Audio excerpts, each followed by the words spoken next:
কুমিল্লায় আন্তর্জাতিক শব্দ সচেতনতা দিবস উপলক্ষে স্কুল ও হাসপাতালের সামনে নিয়ম মানা হচ্ছে কিনা সে চিত্র জানাতে কুমিল্লা থেকে যুক্ত হচ্ছেন প্রতিনিধি হুমায়ুন কবির জীবন। জীবন, আপনি যেই জায়গাটিতে আছেন সেখানে আজকে শব্দ সচেতনতা দিবস কিভাবে পালিত হচ্ছে এবং যথাযথ নিয়ম মানা হচ্ছে কিনা বিস্তারিত আমাদেরকে জানাবেন।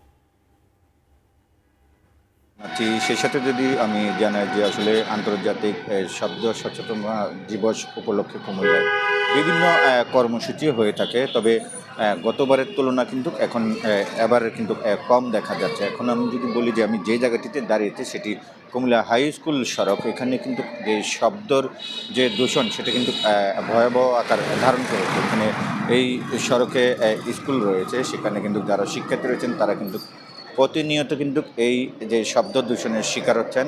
এবং আমি যদি বলি যে আসলে কুমিল্লার বিভিন্ন কিছু গুরুত্বপূর্ণ জায়গা আছে যেখানে আসলে শব্দ দূষণ ভয়াবহ আকার ধারণ করেছে। বিশেষ করে কুমিল্লার যে শাসনগাছা বাস স্ট্যান্ড এলাকা, সেখানে কিন্তু আসলে যে হরন বাজানোর যে নিয়ম সেটি কিন্তু মানা হচ্ছে না, এবং চালকরা কিন্তু প্রতিদিনে যেভাবে আসলে মহাসড়ক বলেন এবং বিভিন্ন শহরের যে সকল সড়ক রয়েছে সেখানে কিন্তু তারা তাদের নিজের মতো করে কিন্তু হরন বাজাচ্ছেন, যার কারণে কিন্তু এই শব্দ দূষণের মাত্রা কিন্তু বেড়ে যাচ্ছে। তবে যারা সুজল সমাজ রয়েছেন, যারা শহরের নাগরিক রয়েছেন, তারা বলছেন যে ট্রাফিক সিস্টেমের মাধ্যমে এই হরন বাজানো অর্থাৎ শব্দ দূষণ কমিয়ে আনা সম্ভব, যদি সচেতনভাবে যদি এখানকার যারা নাগরিক আছেন, যারা প্রশাসনিক কর্মকর্তারা আছেন, তারা যদি আসলে পরিবহনের যেই যাতায়াতের যে যারা এই এলোমেলোভাবে যেখানে সেখানে হরন বাজাচ্ছেন এবং শব্দ দূষণ করছেন, তাদের বিরুদ্ধে যদি আইন কার্যকর করা যায় তাহলে হয়তো